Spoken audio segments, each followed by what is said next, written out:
geography. Now, how do we differentiate a feminism from a gender geography? When I say gender geography, we are talking about the various aspects that talk about geography of masculinity.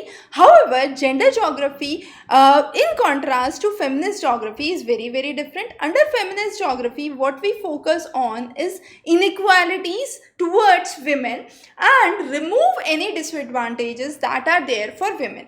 So what the sole idea is to bring in a kind of equal or a level playing field. Now, geography and international studies have been working in this aspect since years, and it was in 1970s that the first effort or the wave of feminism started. Now, when this wave of feminism started, it started from different disciplines across the humanities and social sciences, and it was a kind of interdisciplinary interactions that led to evolution of feminist geography later on, where political, cultural, economic, social aspects were taken into consideration. So that is a very fundamental beginning, we would say, to understand first of all what is the difference between a feminist geography versus a gender geography. I repeat again, gender geography focuses on the geography of masculinities. However, feminist geography focuses on the inequalities towards women and removing those disadvantages towards women.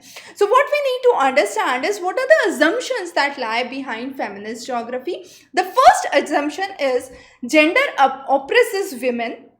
So this could be in the form of, let's say, dowry, in the form of sati pratha, in the form of unequal opportunities for work. So there is where we say gender oppresses women. The second assumption that comes into play here is that the social construct is led by patriarchy. Now we can well understand this. How? Definitely we have numerous examples of the kings, but when it comes to queens or Rani, we could say Rani Lakshmi Bai is one of the examples that we could trace. So definitely there is an imbalance that is there, and therefore we say that the social construct is usually led by patriarchy. Now this is not just true for one country or another, but it's true for we could say most of the countries around globe, where we have seen disparities that have led to revolutions, and French Revolution was a classic example of this. We'll understand that in a while. The next is, as and when you have women which grows with knowledge, there is more chances of an egalitarian society that could be built up. So three major assumptions based on which we understand the concept of feminist geography. The next important aspect that we take into consideration are what are the actual strands. So there are four basic strands that we talk about. The first is liberal feminism. So it removes all kind of subjugations that are there, those be it adjunct to the husbands or the fathers. So removing all kind of subordinations and creating liberal principles for individual freedom is what is known as liberal feminism. The next strand was Marxist feminism. Now this evolved during 1970s and 80s, and it said that women should not fight over their own cause but stand by men to create a kind of transformation in the society that could occur, and it focused on three different waves. The first was understanding the geographies of women. The second was understanding the differences that prevail, and the third was the socialist feminist geographies. So three important strands that evolved under Marxist feminism have been very, very important and have grown over the years to bring in what was known as radical feminism. Now, radical feminism talks about wages for housework. So, let's say a woman is employed in the household chores. So, what is very, very important is that household work should not be neglected, and there should be wages that should be given for the housework. Again, uniting the theory and the practice is very, very important, and linking the personal life with a kind of professional life is again that was taken into account. So radical feminism, again a evolution from Marxism, which talks about most important aspect, the wages for household. So any household work that has been done must be recognized in some form or the other and should not go in vain. The last not the least was postmodern feminism. Now postmodern feminism talks about destabilizing all kinds of patriarchal norms that are being established. So any norms that have been established as a result of patriarchy must be removed, and the society must have gender equality that should come into play. So those were the different strands of feminism that were taken into account. Now when we talk about the developments of feminist geography, as we said, the importance of French Revolution cannot be undermined, and it was during that time that the vindication of the rights of women was written by Mary Wollstonecraft. And Mary Wollstonecraft was one of the pioneers who basically explained the psychological and economic damage that has resulted to women as a result of the French Revolution.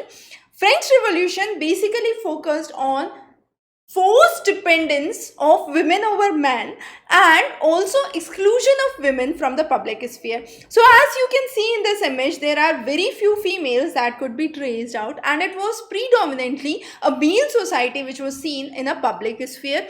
So that was a kind of economic and a psychological damage that was seen to the women, and that needs to be traced out. Later, Kate Millett basically talked about the sexual politics in 1970s, and there is where she talked about the feminist use of the term patriarch, and the idea was radical feminism. So she was one of the radical feminists, we could say, and the main focus of this whole feminist geography came in two waves. The first wave was the role of women at home and the home duties she played. And the second wave focused on the men at the field work and the kind of qualitative research works that should go in to understand the inequalities that prevail in the society. So very, very important. It was not just, I repeat, let's say the case study of a country like India, but globally, even if we see into the details of the French Revolution, it was predominantly a male sphere in the public domains. However, females were restricted to their homes and they were forced to be dependent on to the men. So across the globe, if we try to understand which countries have improved or have risen better, are the countries where you have higher female workforce, and as a result they have proportionately higher GDP comes into play. So there has to be a kind of balance. The wave of liberal feminism and radical feminism were the ones which led to the formation and the foundation for the various views. Now, let's say from a perspective of Johnson, it was believed that what is a common experience for a woman? A common experience for a woman could be either taking care of the household duties or taking care of the duties at the workplace. But what is very, very important is to resist the oppression that is coming up and a commitment to end that kind of oppression, be it in the household duties or be it in the work duties.